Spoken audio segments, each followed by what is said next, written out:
Hello प्यारे बच्चों, मैं हूं आपका भैया ऋषभ सिंह और आप सभी का स्वागत करता हूं आपके अपने YouTube परिवार ऋषि यस क्लासेस पर। और आज के इस वीडियो में हम बात करने वाले हैं बीएससी थर्ड ईयर के 6th सेमेस्टर केमिस्ट्री का जो हमारा पेपर 2 है, जिसका नाम chemical energetics and radio chemistry है। उसी का ही हम पहला लेक्चर लेकर आ चुके हैं। जैसा कि आप सभी बच्चे काफ़ी लंबे समय से डिमांड कर रहे थे कि सर पेपर 2 को भी स्टार्ट करिए, तो अब इस लेक्चर से हम अपने पेपर 2 के लेक्चर्स को प्रोवाइड करना शुरू करेंगे। और इस लेक्चर से हम अपने यूनिट फर्स्ट यानी कि थर्मोडायनेमिक्स फर्स्ट के बारे में हम पूरा डिटेल से डिस्कस करना शुरू करेंगे। तो चलिए अपने इस वीडियो की शुरुआत करते हैं। लेकिन अगर आप सब इस चैनल पर पहली बार आए होंगे और अपने तैयारी को स्टार्टिंग से बेहतर बनाना चाहते हैं तो जरूर सब्सक्राइब करने के साथ बेल आइकन को ऑल पर सेलेक्ट कर लीजिएगा। और पिछले लेक्चर्स को नहीं देखे हैं यानी कि पेपर फर्स्ट के लेक्चर्स को नहीं देखे हैं तो उनके प्लेलिस्ट का लिंक आप सभी को डिस्क्रिप्शन में मिल जाएगा। तो आप लोग अपने कॉपी और पेन लेकर बैठ जाइए, सभी चीज़ों को नोट डाउन करना स्टार्ट कर दीजिएगा। अगर अभी नोट्स नहीं बनाते तो आप हमारे टेलीग्राम चैनल से और व्हाट्सएप चैनल से ज्वाइन कर सकते हैं, लिंक आप सभी को डिस्क्रिप्शन में मिल जाएगा। ठीक है, आप लोग एक नया कॉपी बनाइएगा और इसमें आप लोग पेपर 2 को ही शुरू करिए। और पेपर 2 में अगर हम बात करते हैं तो हमारे पेपर 2 का नाम है केमिकल एनर्जेटिक्स। ठीक है, एक एक करते हुए सभी चीज़ों को हम डिटेल में डिस्कस करते चलते हैं, तो ध्यान देते हुए समझिएगा। ठीक है, केमिकल एनर्जेटिक्स। ठीक है, एंड हम पढ़ते हैं रेडियो केमिस्ट्री के बारे में। ठीक है, तो रेडियो केमिस्ट्री तो हमारे पास सेकेंड पोर्शन है। हमें फर्स्ट पोर्शन में अगर बात करते हैं तो हमें समझना है कि केमिकल एनर्जेटिक्स क्या है। ठीक है, तो यहीं से ही हमारी सारी चीज़ें शुरुआत होंगी और हम एक एक करते हुए अपने यूनिट फर्स्ट के सभी टॉपिक्स को डिटेल में डिस्कस करते चलेंगे। ठीक है, तो अगर हम बात करते हैं रेडियो केमिस्ट्री तो सेकंड पोर्शन है, तो इसकी जब जरूर जब इसके लेक्चर्स आप सभी को प्रोवाइड किए जाएंगे तो वहां पर मैं बताऊंगा। शुरुआत करते हैं कि केमिकल एनर्जेटिक्स होता क्या है। ठीक है, एनर्जेटिक्स जो है वो एनर्जी से बना हुआ है और यहाँ पर केमिकल वर्ड लगा है, यानी कि हमारे पास केमिकल एनर्जी से रिलेटेड चीजों के बारे में यहाँ पर हमें पढ़ना है। ठीक है, तो ये क्या होता है एक्चुअली? केमिकल एनर्जेटिक्स जो है ये थर्मल केमिस्ट्री का एक एप्लीकेशन है, या फिर मैं कहूँ थर्मल मैकेनिक्स का एक एप्लीकेशन है, जिसमें हम थर्मल केमिस्ट्री के बारे में पढ़ते हैं। और थर्मल केमिस्ट्री के अंतर्गत हमें केमिकल एनर्जेटिक्स पर बात करना है। होता क्या है केमिकल एनर्जेटिक्स? जब हमारे पास कोई भी एक रिएक्शन होता है तो वह रिएक्शन या तो एंडोथर्मिक होता है या फिर एक्सोथर्मिक होता है।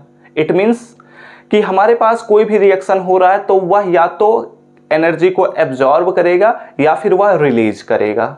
ठीक है, तो ऐसे सिचुएशन में जो हमारे पास केमिकल एनर्जी में चेंजेस हो रहे हैं, तो केमिकल एनर्जेटिक्स इस चीज के बारे में हमें बताता है कि कोई भी रिएक्शन अगर हो रहा है तो वह स्पॉन्टेनियस है या नहीं है।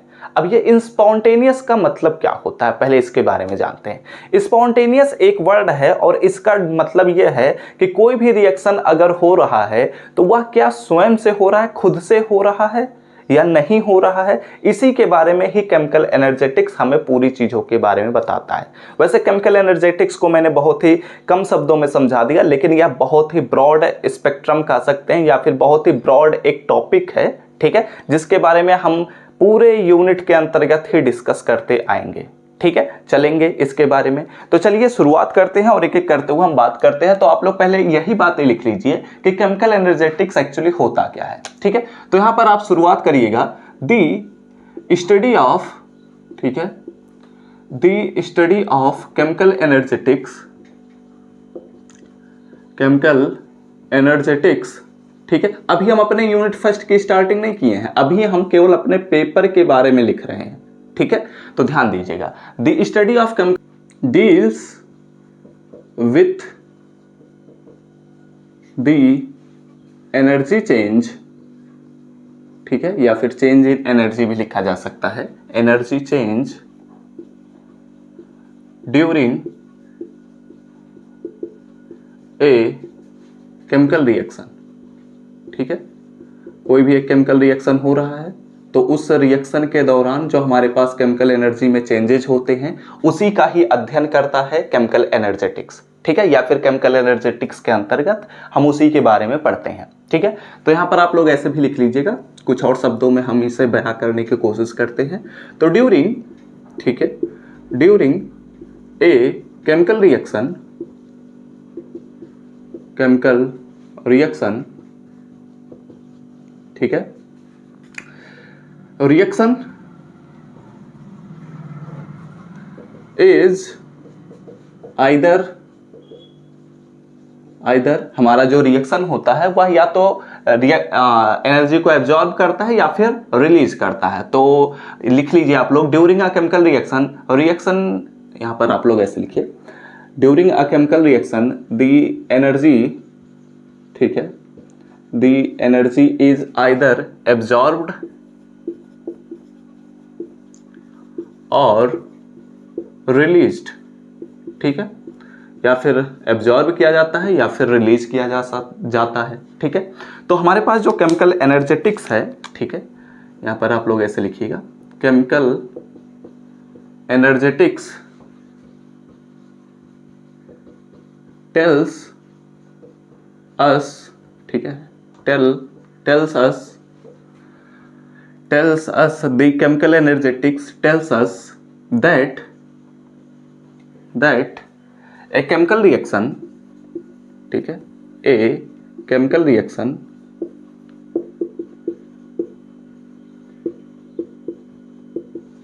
is either is spontaneous or not, ऐसे लिख लीजिए, ठीक है, spontaneous और एक मिनट, यहां पर स्पेलिंग मिस्टेक है, लिख लीजिएगा सही से, स्पॉन्टेनियस और नॉट, ठीक है। यानी कि कोई भी रिएक्शन हमारे पास खुद से हो रहा है या नहीं हो रहा है, इसके बारे में हमारे पास केमिकल एनर्जेटिक्स बताता है, ठीक है। तो ये तो हमने बात किया कि केमिकल एनर्जेटिक्स एक्चुअली होता क्या है, ठीक है, इसके बारे में हमने बात किया।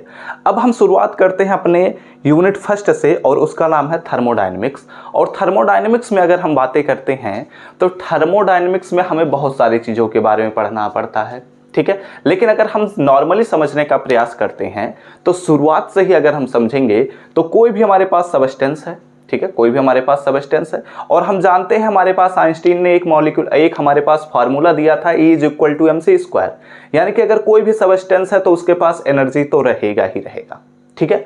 तो अगर कोई भी सबस्टेंस है तो उसके मॉलिक्यूल्स होंगे, क्योंकि मॉलिक्यूल्स एक दूसरे से मिलकर ही सबस्टेंसेस का निर्माण करते हैं। तो जो हमारे पास सबस्टेंस है उसमें मॉलिक्यूल्स प्रेजेंट है, और वो जो मॉलिक्यूल्स होते हैं वो केमिकल एनर्जी को एब्जॉर्ब्ड किए रखते हैं, यानी कि स्टोर किए हुए रखते हैं, ठीक है। और अगर उसी मॉलिक्यूल के हम केमिकल एनर्जी को किसी भी तरीके से हम उसे किसी और फॉर्म में चेंज कर देते हैं, क्योंकि हम जानते हैं कि हमारे पास जो एनर्जी होते हैं वो एक दूसरे से रिलेटेड होते हैं, और हाँ, साथ ही साथ हम कह सकते हैं कि ये एक दूसरे में इंटरचेंज भी किए जा सकते हैं, ट्रांसफॉर्म भी किए जा सकते हैं, ठीक है। तो जो हमारे पास सबस्टेंस है उसके पास मॉलिक्यूल्स होंगे, और वो जो मॉलिक्यूल्स होते हैं वो केमिकल एनर्जी को स्टोर किए हुए रखते हैं। और अगर हम उस केमिकल एनर्जी को किसी भी एक सर्टेन कंडीशन में किसी और फॉर्म में हम चेंज कर देते हैं, लेट अस सपोज कि हमने पेट्रोल भरा है अपने बाइक में, ठीक है, उसे हमने क्या किया, स्टार्ट किया। अब वो चलना जब शुरू होता है तो वो जो केमिकल है यानी कि पेट्रोल जो है वह केमिकल एनर्जी को रखा हुआ है, जब वह जलना शुरू करेगा एयर के प्रेजेंस में, तो ऐसे सिचुएशन में वह क्या करेगा, मैकेनिकल पावर में उसे चेंज करेगा, यानी कि मैकेनिकल एनर्जी में चेंज होगा। तो हमारा जो केमिकल एनर्जी है वो मैकेनिकल एनर्जी में चेंज होता है, देन उसके बाद हमारा मोटरसाइकिल चलने लग जाता है, ठीक है। तो ऐसे सिचुएशन में हम कहेंगे कि हमारा जो एनर्जी है वह एक फॉर्म से दूसरे फॉर्म में चेंज हो रहा है, केमिकल एनर्जी मैकेनिकल एनर्जी में चेंज हुआ। इसका मतलब क्या हुआ कि हमारे पास जो हमारे पास एनर्जीज होते हैं वो एक दूसरे से इंटर रिलेटेड होते हैं, साथ ही साथ एक दूसरे में इंटरचेंज भी किए जा सकते हैं। यानी कि अगर हम बात कर रहे हैं तो हम केमिकल एनर्जी से अपने मैकेनिकल एनर्जी में ट्रांसफॉर्म कर रहे हैं अपने एनर्जी को। तो जो थर्मोडायनेमिक्स होता है वह इसी के बारे में डील करता है कि जो हमारे पास एनर्जी हैं वो एक दूसरे से इंटर रिलेटेड होते हैं, साथ ही साथ हम इन्हें एक दूसरे में ट्रांसफॉर्म कर सकते हैं। इसके बारे में जो अध्ययन किया जाता है वह थर्मोडायनेमिक्स की कैटेगरी में आता है। यानी कि थर्मोडायनेमिक्स थर्मल केमिस्ट्री का एक ब्रांच है जिसमें हम यह डिस्कस करते हैं, हम यह डील करते हैं, हम यह स्टडी करते हैं कि हमारा जो एनर्जी है वह एक फॉर्म से दूसरे फॉर्म में किस प्रकार से इंटरचेंज होता है, ट्रांसफॉर्म होता है, इसके बारे में ही यहाँ पर हम पढ़ते हैं। ठीक है, तो आप लोग क्या करिए, इतनी चीज़ों का पहले स्क्रीनशॉट लीजिए, उसके बाद हम थर्मोडायनेमिक्स पर बात करते हैं। लेकिन उससे पहले मैं थोड़ा इंक डाल लूँ अपने मार्कर्स में, उसके बाद हम बात करते हैं। तो वीडियो में आगे बढ़ने से पहले मैं आप सभी को कुछ चीज़ों को बताना चाहता हूं। आप सभी बच्चों को पता है कि हम आप सभी के तैयारी को बेहतर बनाने के लिए रेगुलर बेसिस पर क्लासेस को प्रोवाइड करते हैं, लेकिन अब आप सभी को अपने एग्जाम के पॉइंट ऑफ व्यू से तैयारी कराने के लिए आप सभी के लिए पेड पीडीएफ यानी कि पेड नोट्स को लॉन्च कर दिया गया है। अगर आप उन्हें परचेज करना चाहते हैं तो नीचे दिए हुए व्हाट्सएप नंबर पर जाइए और मैसेज करिए, वहां पर आपको सारे इंफॉर्मेशन को प्रोवाइड कर दिया जाएगा, आप लोग वहां से परचेस कर सकते हैं। इन चीजों का स्क्रीनशॉट तो आप लोग ले चुके होंगे। तो अब चलिए हम बात करते हैं कि थर्मोडायनेमिक्स क्या है। ठीक है, मैं इसे इरेज करता हूं, फिर उसके बाद हम बात करते हैं अपने यूनिट फर्स्ट की। अब स्टार्टिंग करेंगे और हमने थर्मोडायनेमिक्स के बारे में आपको जितनी भी जरूरत की चीजें हैं उतना ही मैं बस आपको बताता चल रहा हूं। ठीक है, क्योंकि हमारे पास प्रॉपर टाइम ही नहीं मिल पा रहा है। I mean, अगर हम बात करते हैं अपने यूनिवर्सिटी के बारे में, ठीक है, तो वो आपको पूरे 6 महीने दे ही नहीं रहे हैं, वो 3 महीने में ही एक सेमेस्टर खत्म करने के मूड में पड़े हुए हैं। तो ऐसे सिचुएशन में हमारे पास थोड़ा कम टाइम है, तो हम थोड़ी चीज़ों को सॉल्व करते हुए समझा दे रहे हैं। ठीक है, बस आपको केवल मैं कॉन्सेप्ट के बेस पर समझा दे रहा हूँ सारी चीज़ों को। ठीक है, खैर आइए बात करते हैं। वैसे मैं बहुत सारे एग्जाम्पल्स ले सकता हूँ समझाने के लिए, बट हम उतने एग्जाम्पल्स की तरफ बढ़ नहीं पा रहे हैं। ठीक है, तो आइए बात करते हैं। वैसे ये जो थर्मोडायनेमिक्स है ये पूरा का पूरा हमारे पास जो है ये प्रैक्टिकल पोर्शन है। ठीक है, तो शुरुआत करते हैं अपने चैप्टर 1 का, जिसमें हम बात करते हैं थर्मोडायनेमिक्स के बारे में।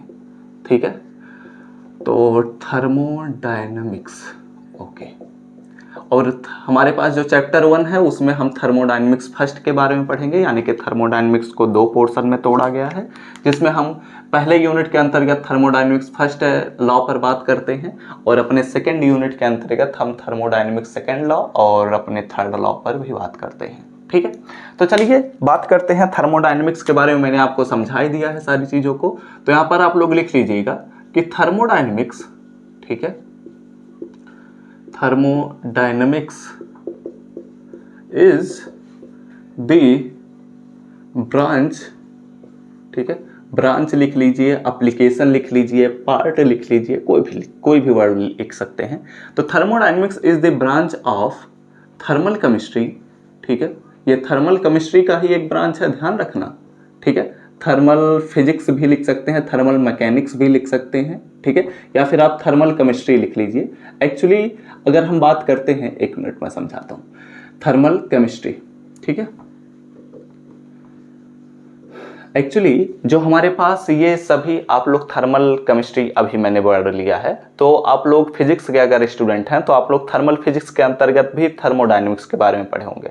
ठीक है, तो अगर आप लोग इस बात से समझ पा रहे हैं तो एक्चुअली वहां पर हम फिजिक्स को पोर्शन मानते हुए समझते हैं, यहां पर हम केमिस्ट्री को पोर्शन मानते हुए समझते हैं। ठीक है, तो ये एक्चुअली जो हमारे पास थर्मल मैकेनिक्स है उसी के ही ये 2 पार्ट होते हैं, या फिर आप ऐसे कह सकते हैं कि 2 पोर्स एप्लीकेशंस हैं, ऐसे भी आप समझ सकते हैं। ठीक है, जैसे बायो वाले बच्चों को अगर समझाने के लिए बात किया जाए तो हम कार्बोहाइड्रेट के बारे में अपने बायो स्टूडेंट्स भी अध्ययन करते हैं और केमिस्ट्री के अंतर्गत भी पढ़ा जाता है, लेकिन केमिस्ट्री में हम केवल कार्बोहाइड्रेट्स के केमिकल पोर्शन पर ही बातें करते हैं, उसके हम और बायोलॉजिकल पोर्शन पर नहीं बातें करते। वैसे यहाँ पर भी है। ठीक है, हम अगर बात कर रहे हैं तो हमारे पास जो थर्मल केमिस्ट्री, जो हमारे पास थर्मल मैकेनिक्स है, उसका या थर्मल केमिस्ट्री के अंतर्गत हम थर्मोडायनेमिक्स के बारे में पढ़ेंगे।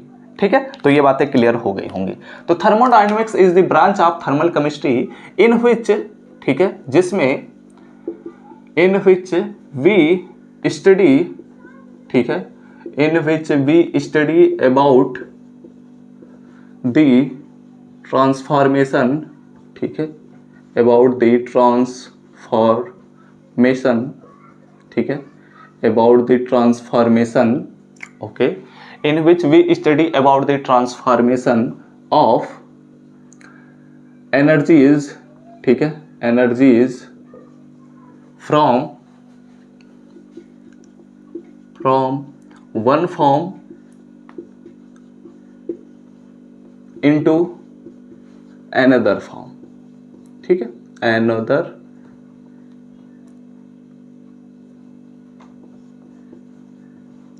फॉर्म। ओके, अब यहाँ पर हम जानते हैं कि हमारे पास जो एनर्जी के होते हैं वो कई फॉर्म होते हैं, जैसे कि अभी मैंने आपको बताया कि हमारे पास केमिकल एनर्जी है, मैकेनिकल एनर्जी भी है, ठीक है, काइनेटिक एनर्जी भी होता है। अगर कोई भी हमारे पास मॉलिक्यूल मोशन कर रहा है तो वो काइनेटिक एनर्जी के अंतर्गत आ जाएगा।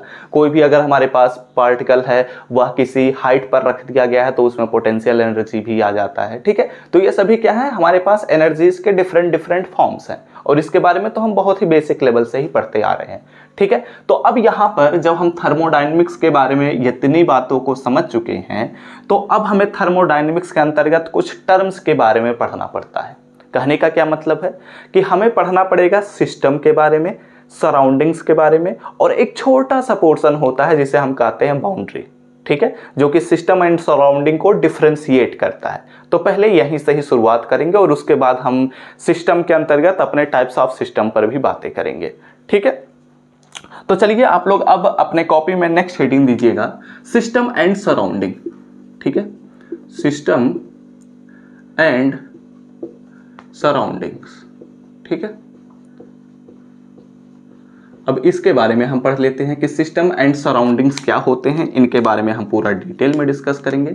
ध्यान रखना ये जो सिस्टम है ये हमारे पास वो वाला सिस्टम नहीं है जो कौन से वो, हाँ, एलवीएस यादव, ठीक है, वो वाला सिस्टम नहीं है, ठीक है। ये हमारे पास एक डिफरेंट काइंड का सिस्टम है, वो सिस्टम कुछ अलग था, ठीक है। खैर हम हंसी मजाक पर बातें नहीं करेंगे, जो बिग बॉस जीत चुके हैं हो, खैर बहुत से लोग हैं बिग बॉस देखने वाले भी, उफ क्या होगा।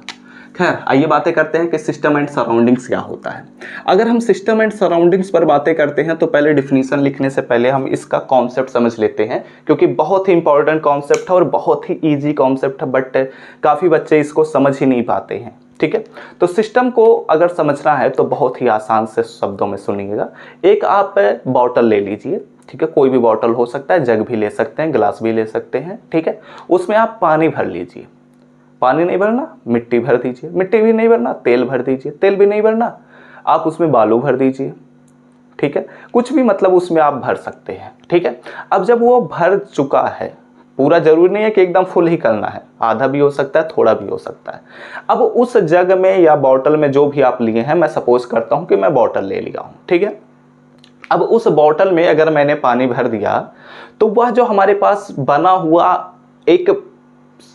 एक हमारे पास टर्म होगा, ठीक है, उसी को ही हम कहेंगे कि वह सिस्टम है, उसी पर ही हमारा सारा ऑब्जर्वेशन होने वाला है, उसी के बारे में ही हम सब कुछ अध्ययन करने वाले हैं। तो वह हमारे पास क्या हो जाएगा, सिस्टम हो जाएगा। और उसके बाहर की जितनी भी चीजें होंगी, उसके बाहर की जितनी भी चीजें होंगी वो सभी के सभी हमारे सराउंडिंग्स कहलाते हैं, ठीक है। इसे हम केमिस्ट्री की भाषा में समझें तो जैसे हम जब प्रैक्टिकल करने जाते हैं तो हमारे पास टेस्ट ट्यूब होता है, बॉइलिंग ट्यूब होता है, ठीक है, कॉनिकल फ्लास्क भी है, तो वो खैर हम छोड़ देते हैं, हम दो चीज़ों से समझ लेते हैं। अगर हम अपने बॉइलिंग ट्यूब को ले रहे हैं, ठीक है, तो बॉइलिंग ट्यूब में हम कुछ रिएक्टेंट्स को डालेंगे, मतलब कोई भी हमारे पास सब्सटेंस हो गया, केमिकल हो गया, उन सभी चीज़ों को हम डालते हैं ताकि वह रिएक्शन करना शुरू हो। तो अगर हम अपने फ्लास्क को ले रहे हैं, ठीक है, हम अपने बॉइलिंग ट्यूब को अगर ले रहे हैं तो उसमें जितनी भी चीज़ें पड़ चुकी हैं और उसी के अंदर हम क्या करेंगे, अपने बॉइलिंग ट्यूब के अंदर ही क्या कर रहे हैं, ऑब्जर्वेशंस कर रहे हैं कि एक्चुअली रिएक्शन में क्या हो रहा है, कलर मिल रहा है या फिर सिल्वर मिरर मिल रहा है या फिर क्या हो रहा है, ठीक है। तो हमारा जो ऑब्जर्वेशन सेंटर है वो क्या है, वह हमारा बॉइलिंग ट्यूब ही है, तो वो हमारे लिए सिस्टम है, ठीक है। और उसके बाहर की जितनी भी चीजें होंगी वो सभी के सभी हमारे सराउंडिंग्स के अंतर्गत आते हैं। और वो जो हमारे पास बॉइलिंग ट्यूब का या जो दीवार है, ठीक है, बॉइलिंग ट्यूब जो है वह शीशे का बना है, अगर सपोज करते हैं तो शीशा जो होता है वह उस बॉइलिंग ट्यूब का क्या है, दीवार है, वॉल है, ठीक है, सरफेस है। तो उसी को ही हम कहते हैं कि यह हमारा बाउंड्री है। यानी कि बाउंड्री जो होता है वह सराउंडिंग्स और सिस्टम को डिफरेंशिएट करता है, एक दूसरे से अलग करता है, ठीक है। इतनी बातें समझ पाए, ये तो केमिस्ट्री की भाषा में बात कर लिया। अगर हम इसे प्रैक्टिकली बात करते हैं, नॉर्मली बात करते हैं, ठीक है, तो आप प्रैक्टिकल कर रहे हैं, ठीक है, तो आपके लिए वह बॉइलिंग ट्यूब या टेस्ट ट्यूब जो भी आप कर रहे हैं वह आपके लिए सिस्टम है, ठीक है। बट अगर एज अ टीचर कोई भी टीचर पूरा घूमते हुए देख रहा है कि कौन सा बच्चा किस प्रकार से प्रैक्टिकल कर रहा है। तो टीचर ऑब्जर्वेशन क्या कर रहा है, पूरे रूम का ऑब्जर्वेशन कर रहा है कि हमारे पास एक्चुअली कौन कौन से बच्चे कौन कौन से प्रैक्टिकल्स को कर रहे हैं। तो इसलिए उस टीचर के लिए वह पूरा रूम ही उसके लिए सिस्टम हो चुका है, और उसके बाहर की जितनी भी चीजें होंगी वो सभी के सभी सराउंडिंग्स होंगे। ठीक है, जैसे आप मोबाइल के सामने बैठकर पढ़ रहे हैं तो आपके लिए जो ऑब्जर्वेशन सेंटर है वो क्या है, आपके लिए मोबाइल है। ठीक है, या फिर अगर लैपटॉप पर पढ़ रहे हैं जो भी है, ठीक है, तो वो आपके लिए सिस्टम है, और उसके बाहर की जितनी भी चीजें होंगी वो सभी के सभी सराउंडिंग्स के अंतर्गत आएंगे। ठीक है, और जो मोबाइल का आपका बाउंड्री है वो हमारा वही जो वॉल है वही बाउंड्री कहलाएगा। ठीक है, आसान शब्दों में यही था और आप लोग समझ गए होंगे, अब कोई भी दिक्कत नहीं होगी। अब सिस्टम एंड सराउंडिंग का कॉन्सेप्ट आप जीवन में कभी भी नहीं भूल पाएंगे। ठीक है, तो आप लोग लिख लीजिएगा कि ए सिस्टम, ठीक है, ए सिस्टम, ठीक है, ए सिस्टम इन थर्मोडायनेमिक्स, हम थर्मोडायनेमिक्स को ध्यान में रखते हुए बात कर रहे हैं। ठीक है, नहीं तो इसका जो डिफिनीशन होगा वो अलग अलग हो जाएगा।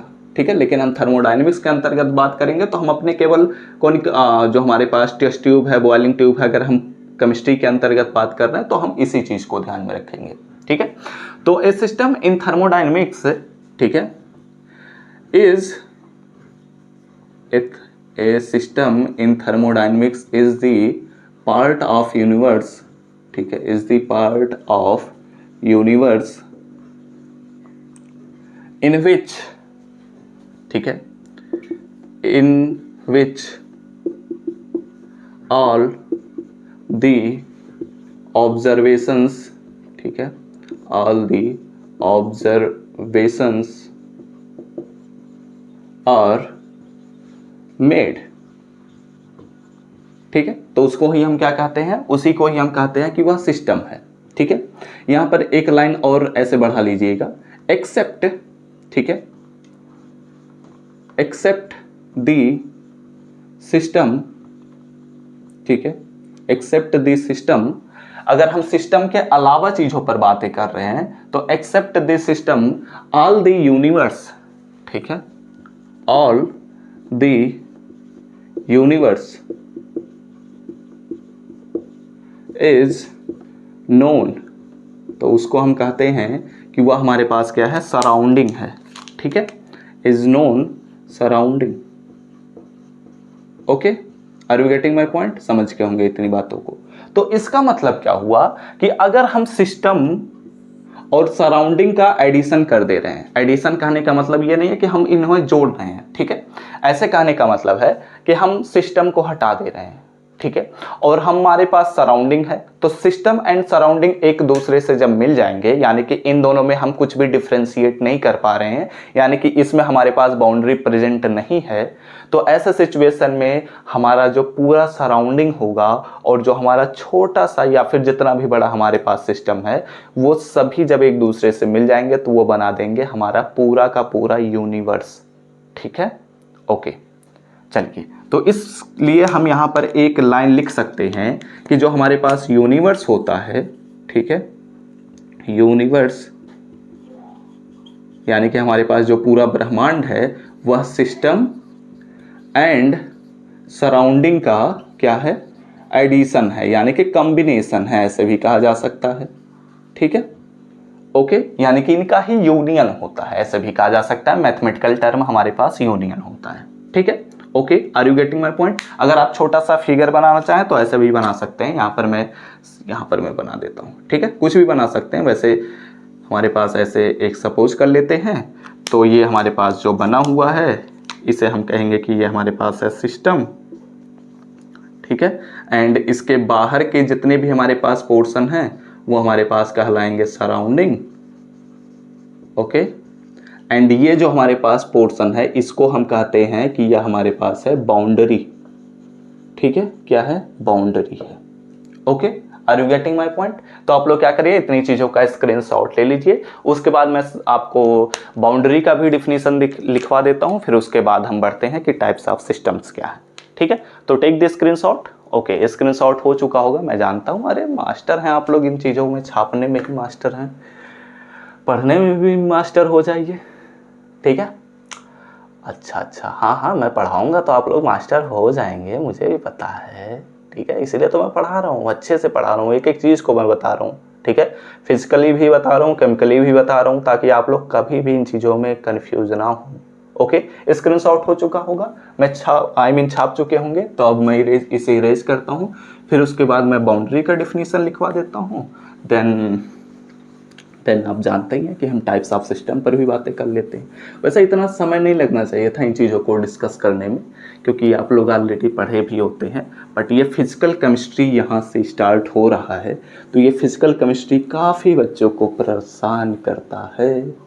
तो ऐसे सिचुएशन में मुझे थोड़ा एक्सप्लेन करने की ज़रूरत पड़ जा रही है, और ये पहला लेक्चर है तो हमें डिटेल में डिस्कस ही करना पड़ेगा, नहीं तो आगे के लेक्चर समझ ही नहीं आएंगे, ऐसे बैठ कर देखते रहेंगे क्या कर रहे हैं सर जी, तो ऐसे सिचुएशन में दुख होगा ना।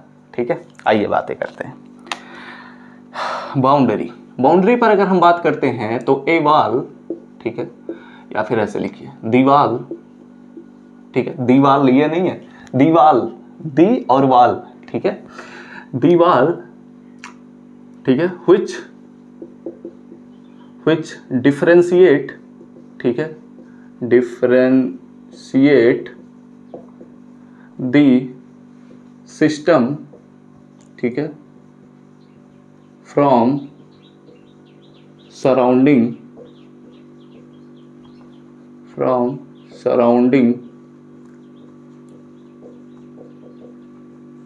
इज नोन, तो उसको हम कहते हैं, उसको हम क्या कहते हैं, उसको हम कहते हैं कि वह हमारे पास है बाउंड्री। ठीक है, इतनी बातें आप लोग जानते होंगे। ओके, अच्छी बात है। अगर इतनी बातें आप लोग जानते थे पहले से तो बहुत ही अच्छी बात है, नहीं जानते थे, कॉन्सेप्ट में कन्फ्यूजन था, तो अब आप सभी के कॉन्सेप्ट क्लियर हो चुके होंगे।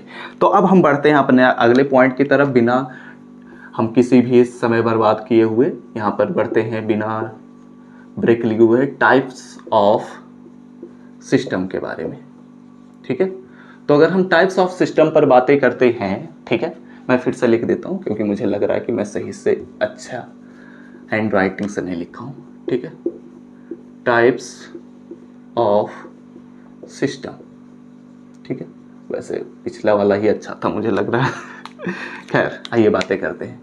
टाइप्स ऑफ सिस्टम पर अगर हम बातें करते हैं तो हमारे पास टाइप्स ऑफ सिस्टम में 3 प्रकार के सिस्टम होते हैं। ठीक है, यहाँ पर आप लोग एक लाइन ऐसे लिख लीजिएगा कि देयर आर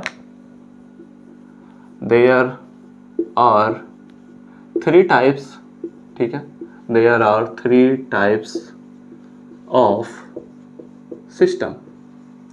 ठीक है, सिस्टम के हमारे पास कितने प्रकार हैं? 3 प्रकार हैं। ठीक है, कौन कौन से? तो आप लोग सबसे पहला लिखिएगा कि हमारे पास पहला होता है ओपन सिस्टम।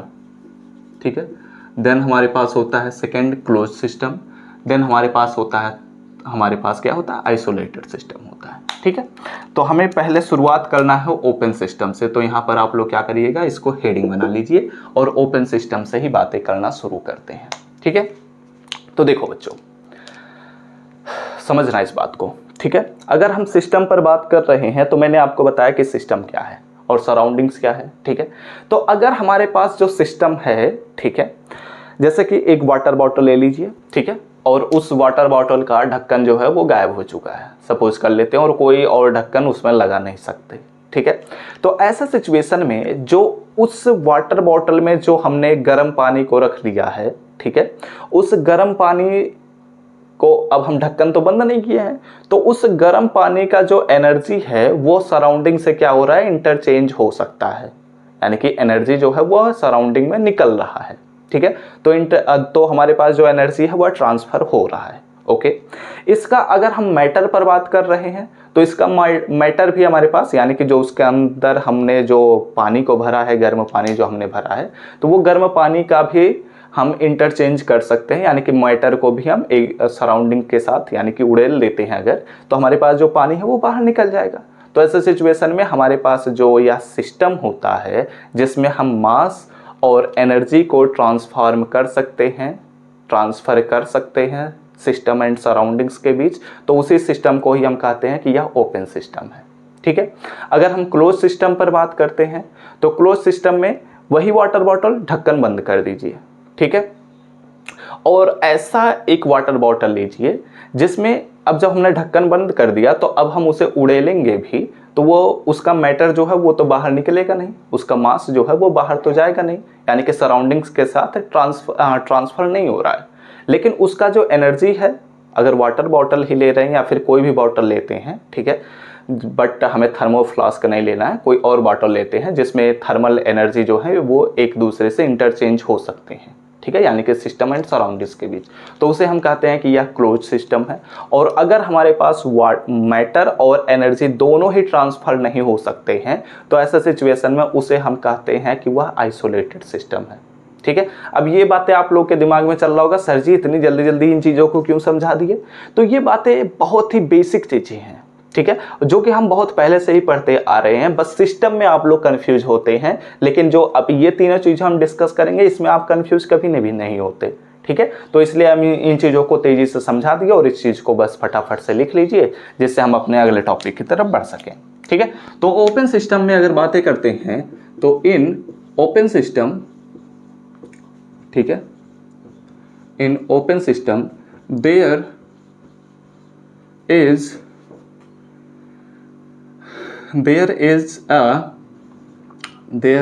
a transfer, ठीक है, transfer of matter and energy, ठीक है, एनर्जी मैंने क्या लिखा, the open system, in open system there is a transfer of matter and energy is, ठीक है, there is a transfer of matter and energy is possible, ऐसे लिख लीजिए, ठीक है, कैन बी पॉसिबल, ठीक है, okay, can be possible, okay, ठीक है, फ्रॉम लिख लीजिए ऐसे, from surrounding, from system to surrounding, ठीक है, यानी कि सराउंडिंग से सिस्टम में या फिर सिस्टम से सराउंडिंग में मैटर एंड एनर्जी के बीच ट्रांसफॉर्म हो सकता है, यानी कि मैटर और एनर्जी सिस्टम एंड सराउंडिंग्स के बीच एक दूसरे से इंटरचेंज हो सकते हैं, ट्रांसफर भी हो सकते हैं, ठीक है। इसके बारे में यहाँ पर हमने अध्ययन किया, ठीक है। अब इसमें एग्जाम्पल के तौर पर अगर हम बातें करते हैं तो इसके लिए एक एग्जाम्पल ये है, ठीक है, ओपन बीकर लिख लीजिए, ठीक है, ओपन बीकर लिख लीजिए, यही है बीकर, हमारे पास कुछ भी हो सकता है, बीकर मतलब जग भी ले सकते हैं या फिर मतलब कोई भी खुला हुआ चीज़ हो, ठीक है, जिससे हम मैटर को भी बहुत ही ईजिली ट्रांसफ़र कर सकें, ओके। तो ये तो हमने खैर अपने केमिस्ट्री के भाषा में बात किया तो बीकर ले लिया, ठीक है, ओके। चलिए अब बात करते हैं अपने दूसरे हेडिंग को लगाइएगा और दूसरे हेडिंग में लिखिएगा क्लोज सिस्टम, ठीक है, क्लोज्ड सिस्टम। अब क्लोज सिस्टम पर बातें करते हैं कि क्लोज सिस्टम एक्चुअली होता क्या है। तो क्लोज सिस्टम के बारे में मैंने आपको समझाया कि इसमें हमारे पास एनर्जी जो होता है वह ट्रांसफ़र हो सकता है सिस्टम एंड सराउंडिंग के बीच, बट अगर हम बात करते हैं मैटर पर या फिर कहें मास पर, तो मास जो होता है वह सिस्टम एंड सराउंडिंग के बीच ट्रांसफ़र पॉसिबल नहीं है, ठीक है। तो यहाँ पर इसके लिए आप लोग सेंटेंस बनाइएगा कि इन क्लोज सिस्टम, ठीक है, इन अ क्लोज्ड सिस्टम, ठीक है, in a close system matter transfer, ठीक है, matter transfer can not be possible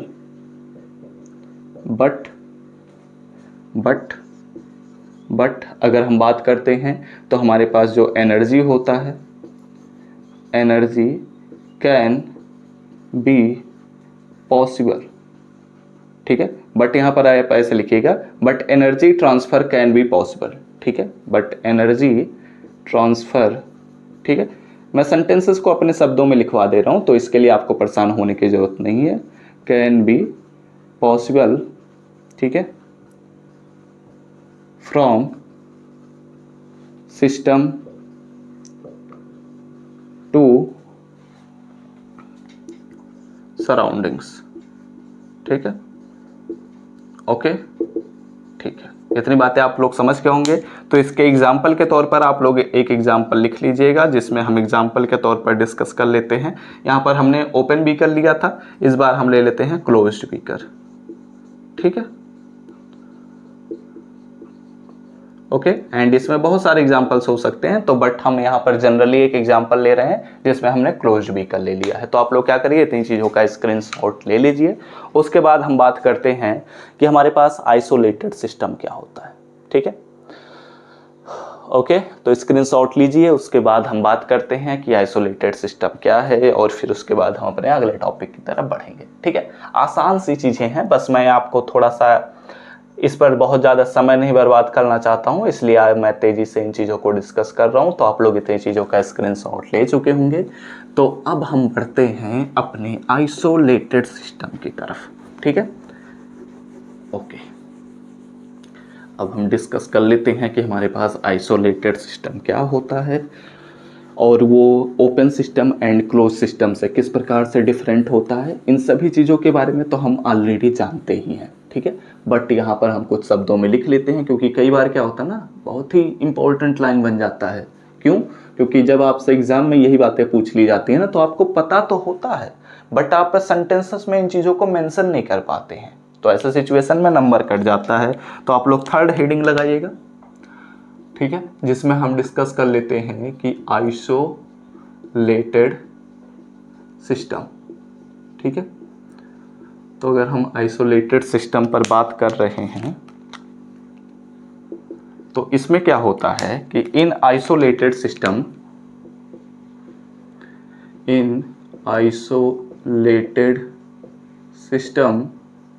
ठीक है, आइसोलेटेड सिस्टम पर अगर हम बात करते हैं तो यहां पर आप ऐसा लिखिएगा, मैटर एंड एनर्जी। ठीक है, matter and energy transfer from system to surrounding. ठीक है, from system to surrounding can not be possible. ठीक है, can not be possible. Okay, यानी कि हमारे पास जो आइसोलेटेड सिस्टम होता है उसमें मैटर और एनर्जी सिस्टम एंड सराउंडिंग में ट्रांसफ़र नहीं होते हैं। ठीक है, ओके अब यहाँ पर एग्जाम्पल के तौर पर अगर हम बातें करते हैं तो एग्जाम्पल के तौर पर यहाँ पर लिख लीजिएगा कि हमारे पास ले सकते हैं थर्मो फ्लास्क। ठीक है, इसको लिख सकते हैं। ठीक है, इसमें बहुत सारे एग्जाम्पल्स हैं, जैसे कि कई बार आप लोग जो हमारे पास थर्मस होता है, ठीक है, कई प्रकार के हमारे पास थर्मस आते हैं, या फिर आप वो वाला भी देख सकते हैं कि हमारे पास कुछ वाटर बॉटल्स भी आ रहे हैं अब, तो काफ़ी फेमस है। ठीक है, जिसमें अगर हम गर्म पानी या गर्म चाय रख देते हैं तो वो उसमें एनर्जी जो होता है वो ट्रांसफ़र नहीं होता, यानी कि हम जब कभी भी उसमें उसके चाय को या गर्म पानी को पीते हैं तो वो हमेशा गर्म ही रहता है। ठीक है, तो ऐसे ही वाटर बॉटल को भी हम इसमें रख सकते हैं, यानी कि वो भी थर्मोफ्लास्क ही है। ठीक है, तो आप लोग क्या करिए, इतनी चीज़ों का स्क्रीनशॉट ले लीजिए। तो यहाँ पर हमने इतनी चीज़ों को डिस्कस कर लिया कि हमारे पास सिस्टम एंड सराउंडिंग्स क्या हैं, और हमने ये अपना पहला लेक्चर देखा जिसमें हमने बहुत सारी चीज़ों पर बात किया, थोड़े थोड़े छोटे छोटे चीज़ों पर हमने बात किया। अब हमारे पास जो अगला लेक्चर आएगा उसमें हम और भी चीज़ों पर बात करेंगे। ठीक है, हमें पढ़ना है स्टेट वेरिएबल्स क्या है, और उसके बाद हमारा जो अगला लेक्चर है उसमें हम पढ़ेंगे कि फर्स्ट लॉ ऑफ थर्मोडायनेमिक्स क्या है। ठीक है, फर्स्ट लॉ ऑफ थर्मोडायनेमिक्स बहुत ही इंपॉर्टेंट है, यहाँ से क्वेश्चन बनते हैं। ठीक है, और ये जो अभी हमने डिस्कस किया है यहाँ से आपको वेरियस शॉर्ट आंसर टाइप का क्वेश्चन जरूर मिल जाएंगे। ठीक है, तो इन सभी चीज़ों को पहले पढ़िए, अच्छे से समझिए, आप लोग खुद से ऑब्जर्व करिए एंड इन चीज़ों को ऑब्जर्व करिए, फिर उसके बाद आप लोगों को सारा कॉन्सेप्ट क्लियर हो जाएगा। ठीक है, तो चलिए अब इस लेक्चर को यहीं पर हम समाप्त करता हूँ। उम्मीद करता हूँ सारी चीज़ें आपको समझ में आई होंगी। वीडियो अच्छा लगा हो तो जरूर लाइक करिएगा, कमेंट करके जरूर हमें बताइएगा, अपने दोस्तों के साथ शेयर करना बिल्कुल भी मत भूलिए। और इस चैनल पर पहली बार आए होंगे, अपने तैयारी को सबसे बेहतर बनाना चाहते हैं, अगले लेक्चर्स का नोटिफिकेशन पाना चाहते हैं तो जरूर सब्सक्राइब करने के साथ बेल आइकन को ऑल पर सेलेक्ट कर लीजिएगा। तो हम सब मिलते हैं अपने नेक्स्ट लेक्चर में, तब तक पढ़ते रहिए, संघर्ष करते रहिए और सफल होते रहिए। कि जैसा कि आप सभी बच्चों को पता है कि हम आप सभी के तैयारी को बेहतर बनाने के लिए रेगुलर बेसिस पर क्लासेस को प्रोवाइड करते हैं, बट अब आप सभी के तैयारी को और भी बेहतर बनाने के लिए, एग्जाम के पॉइंट ऑफ व्यू से तैयारी कराने के लिए आप सभी के लिए हमने पेड नोट्स को भी लॉन्च कर दिया है। अगर आप उन पेड नोट्स को परचेज करना चाहते हैं तो आप हमारे व्हाट्सएप नंबर पर कॉन्टेक्ट करिए, जो कि आप सभी को स्क्रीन पर शो हो रहा होगा। वहां पर आपको हमारी टीम आपसे कॉन्टेक्ट करेगी और आपको सभी चीज़ों का इंफॉर्मेशन प्रोवाइड कर दिया जाएगा।